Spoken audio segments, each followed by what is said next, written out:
Ortodoxia e heresia. Vamos falar de algumas heresias que atacaram a igreja. Porque nós falamos do ataque do Império Romano físico, nós falamos do ataque intelectual que veio dos judeus e dos pagãos, e agora nós vamos falar de ataques que vieram de dentro da própria igreja, que são as heresias. As heresias nascem na igreja, dentro da igreja. Vamos começar falando do gnosticismo. Antes de entrar no gnosticismo, eu só queria chamar a atenção para essa palavra ortodoxia. A reação e o estabelecimento do que é realmente o cristianismo, do que é a fé cristã, passou a ser chamado de ortodoxia. Toda vez que a igreja estabelecia, não, a verdade é essa aqui, isso é ortodoxia. Há acordo de que isso aqui é a verdade. Então isso é ortodoxia. Tudo que não se encaixar com isso é heresia. Então essa linha teve que ser feita porque começou a ficar extremamente complicada a situação. Nós temos que tentar nos colocar naquela época, nós temos que tentar entrar um pouquinho naquele período, naqueles primeiros 500 anos da história. É totalmente diferente. Você não tem a Bíblia, você tem só o Velho Testamento. O que nós devemos crer a respeito de Cristo? O que nós devemos crer a respeito da Trindade? Tudo é complicado, tudo é complicado. Dependia-se demais de guias que soubessem interpretar, que soubessem chegar à verdade. Era uma situação difícil. E alguém disse que o século II e o século III foram uma época de confusão produtiva, essa expressão, confusão produtiva para a igreja. Porque essas heresias, gente, nós vamos ver isso, essas heresias acabaram fazendo com que a igreja se posicionasse em relação a uma série de coisas. A heresia instigou a igreja a fixar a ortodoxia. Porque a igreja estava tranquila, vinha vivendo e tal, e daqui a pouco começa a aparecer um ensino esquisito, depois mais um outro ensino esquisito, e agora? Quem é que está certo? Será que o Marson está certo? Será que o Montano está certo? Então é complicado. O gnosticismo era uma coisa que havia em todo o Império Romano, na Antiguidade, já aparece no Novo Testamento, né? Gnosticismo dentro da igreja. E sempre foi um problema. Ele era terrível de lidar. Aurênio disse que o gnosticismo é como a hidra mitológica. O que é a hidra? Quem é que sabe o que é a hidra? Como é que era a hidra? A hidra era um ser mitológico, né? Uma serpente com um monte de cabeças. Se você cortasse uma cabeça, o que acontecia? Crescia mais um monte de outras, né? E assim ela ia aumentando. E o Aurênio disse que era assim o gnosticismo. Você vai e ataca ele por um lado, ele sai pelo outro. Porque ele é uma mistura de tudo que é religião, uma confusão danada. E havia um tipo de gnosticismo que era um gnosticismo cristão, ou seja, envolvia Cristo. Existia gnosticismo que não era cristão, mas existia gnosticismo que era cristão. É claro que o gnosticismo, ele sempre é docético. O que é esse palavrão aí, docético? Docetismo é uma doutrina que diz que Jesus Cristo não era um homem. Ele parecia um homem, mas ele não era. E os gnósticos criam realmente que Jesus era um tipo de espírito iluminado, alguma coisa assim, mais ou menos como os espíritas creem hoje, né? O espiritismo eu acho que tem bastante de gnosticismo.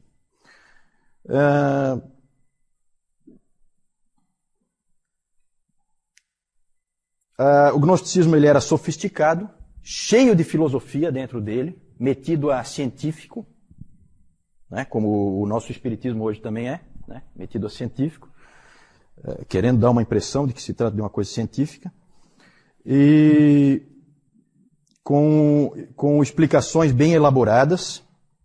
E o número de pais da igreja envolvidos na luta contra o gnosticismo é uma coisa impressionante. O que teve que quase que se fazer um exército de homens para atacar o gnosticismo e conseguir eliminá-lo da igreja. E nós temos que ser gratos, sabe, a esse tipo de soldados que lutaram no passado, porque esse tipo de heresia podia ter destruído a fé cristã.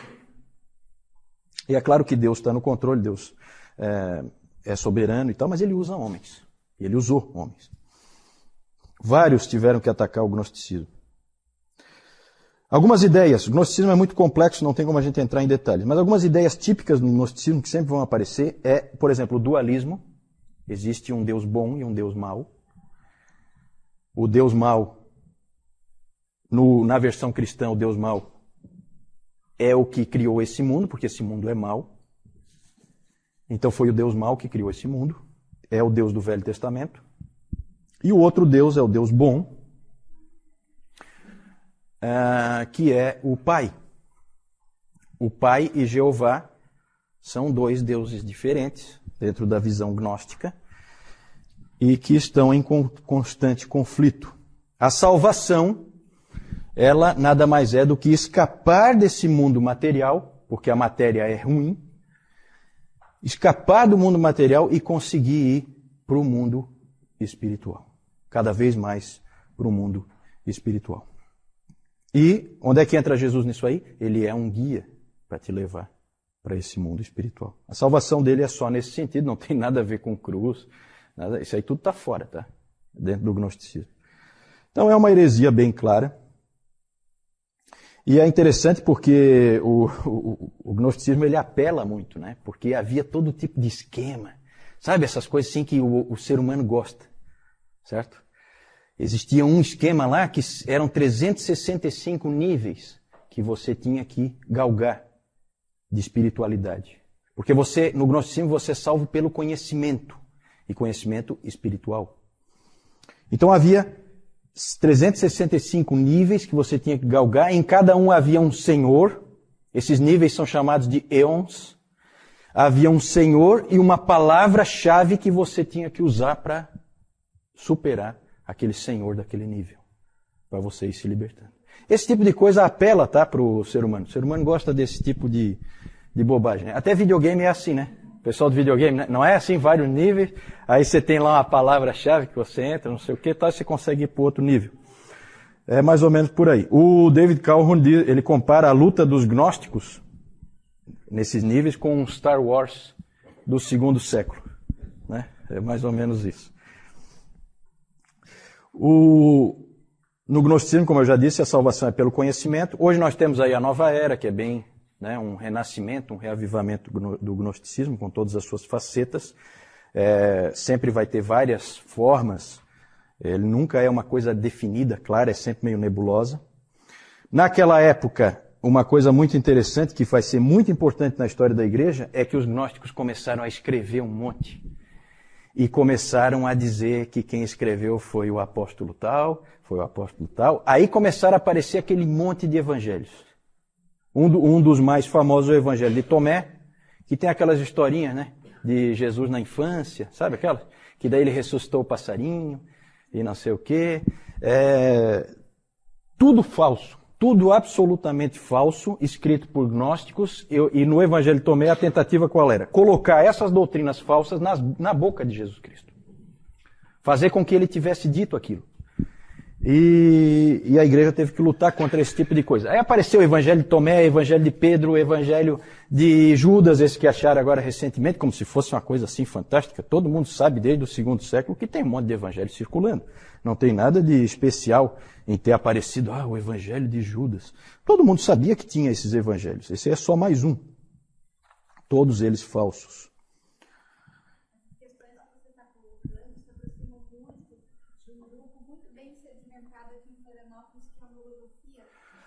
Sim, sim. Na verdade, esse tipo de grupos, logosofia, cientologia, essas coisas assim, tudo é nova era, né?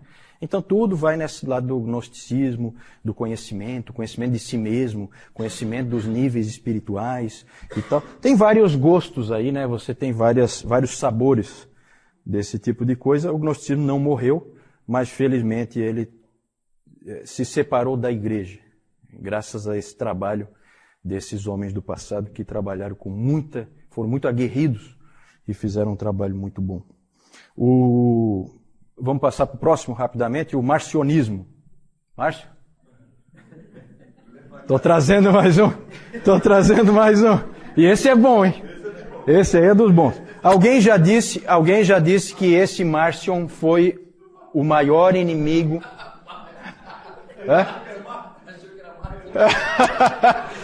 tá querendo fugir. Não foge não. Vem para minha lista.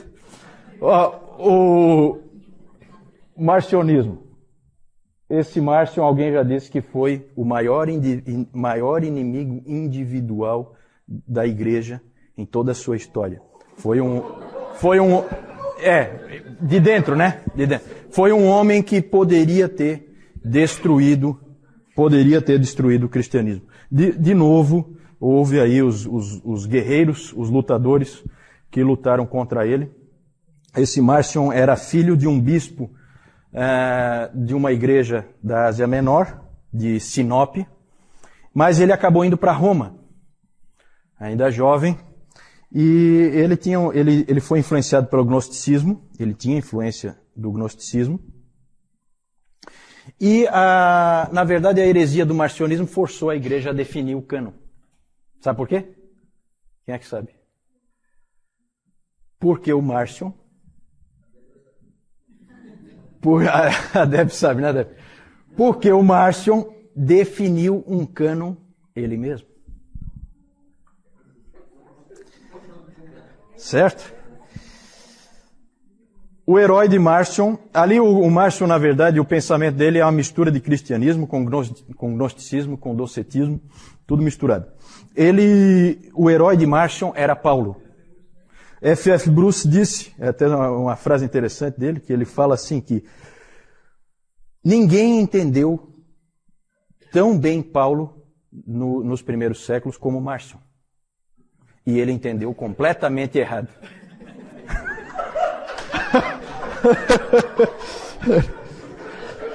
É uma frase dúbia, né?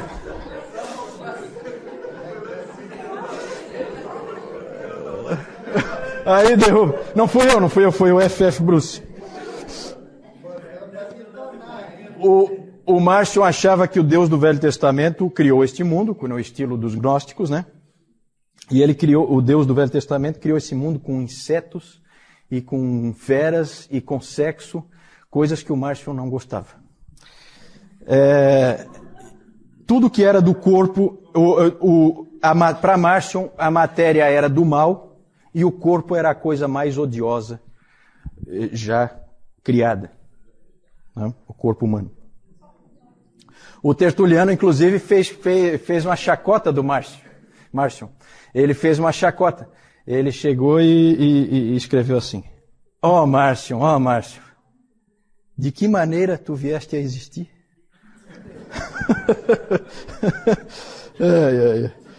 É interessante.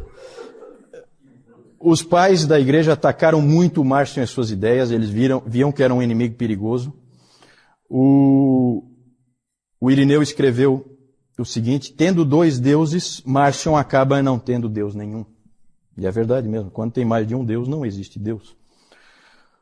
O Policarpo uma vez encontrou pessoalmente com ele, em Roma, e aí o Marcion perguntou para ele assim: você sabe quem eu sou?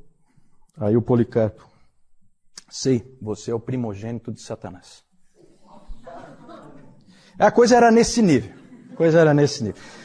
Cada homem para sua época, né? Esses pais da igreja pegavam pesado. É interessante que o Marcion, o cânon que eu falei, que ele definiu, o cânon dele só tinha o Evangelho de Lucas e 10 epístolas de Paulo. Só. E isso aí é inspirado, o resto não é. O resto é conversa fiada. E passa para o próximo slide, que eu quero mostrar uma coisinha ali. Só que o interessante é que o Evangelho de Lucas dele, pode passar o próximo. O Evangelho de Lucas dele era esquisito, porque ele é todo mutilado. Para fazer com que o pensamento do Marcion prevalecesse. Então olha como é que ele faz. Sabe como é que começa o Evangelho de Lucas? Evidente que não tem nada daquela parte do nascimento de Jesus. Genealogia e tal. Por quê? Porque é docético. Jesus não é um homem. Não pode ter pai, não pode ter mãe, nada disso. Então ele tirou tudo. Olha como é que era a coisa.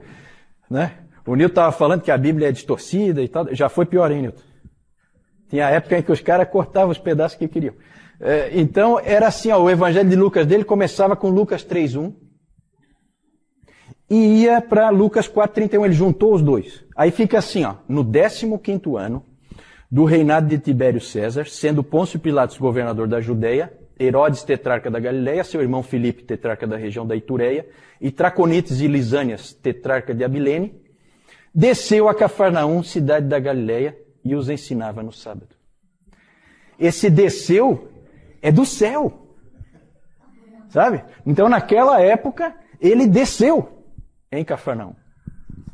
Era assim que começava o evangelho do Márcio, o evangelho de Lucas. Então, é tudo mutilado, é tudo assim, tá?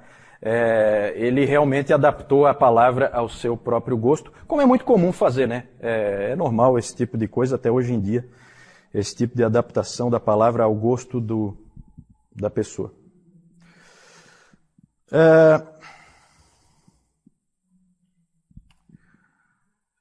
Podemos voltar ali? Volta mais um pouquinho? Isso, deixa só esse aí. Vamos falar do montanismo. O montanismo, os outros dois fica bem claro que eram heresias, não tinha muita dificuldade de definir como heresia. O montanismo é mais sutil, mais difícil de identificar.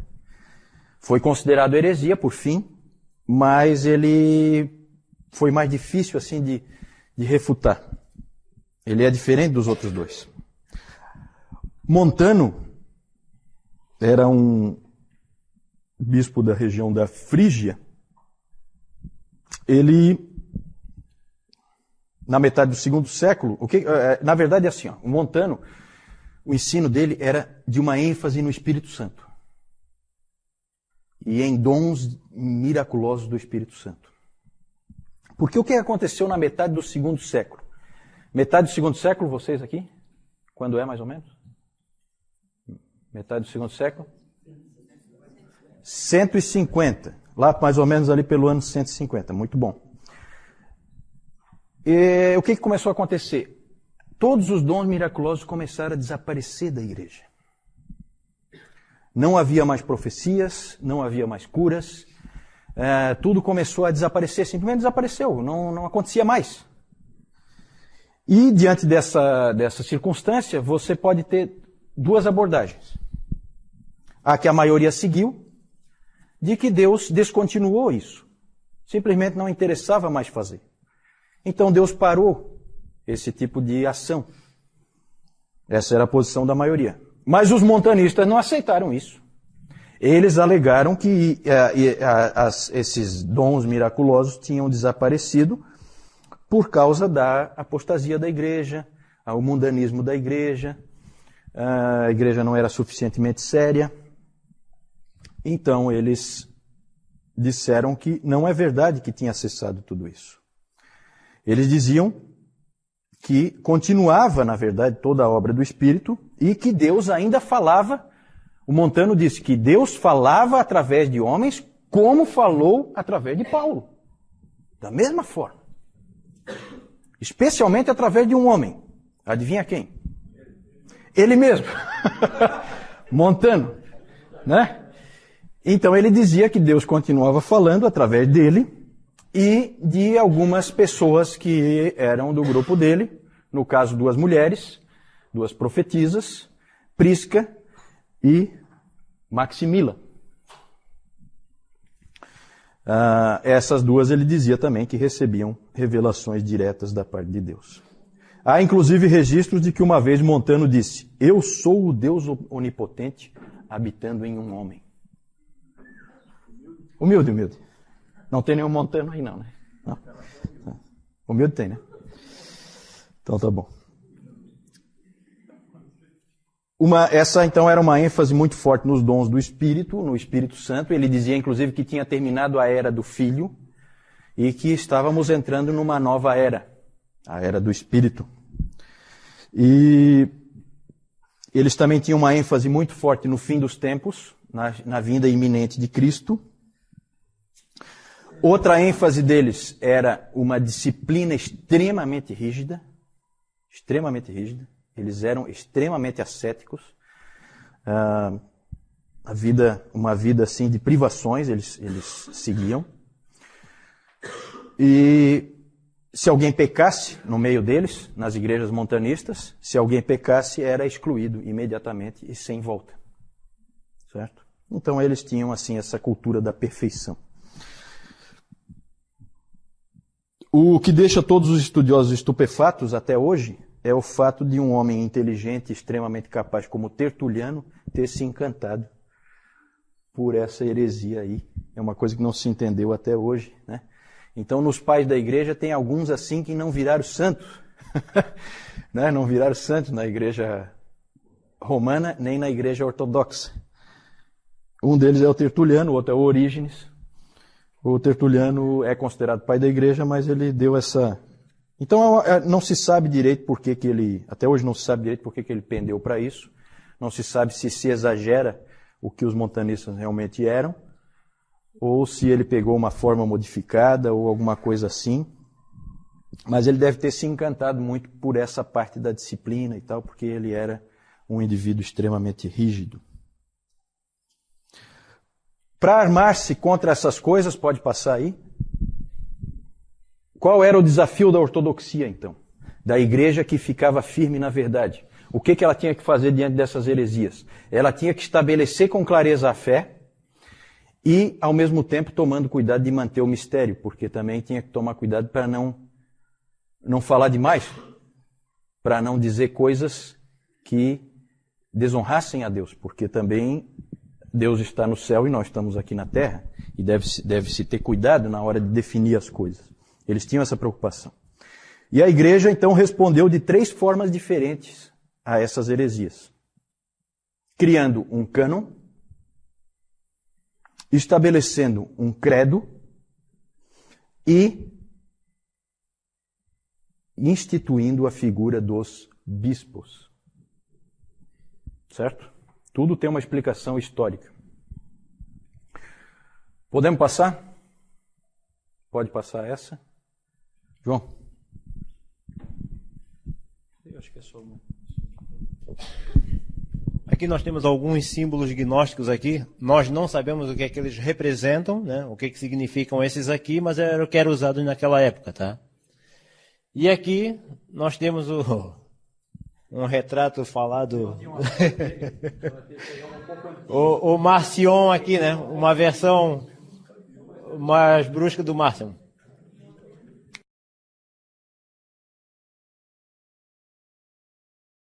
Se aparece combate agnosticismo no Novo Testamento. Principalmente em Colossenses aparece. Colossenses eu acho que é um bem típico, né? Aparece em Pedro, uma das cartas de Pedro. Não sei, o Nilton pode me ajudar, Nilton? Eu acho que mais por aí. Desde o início havia problema com o gnosticismo, desde o início.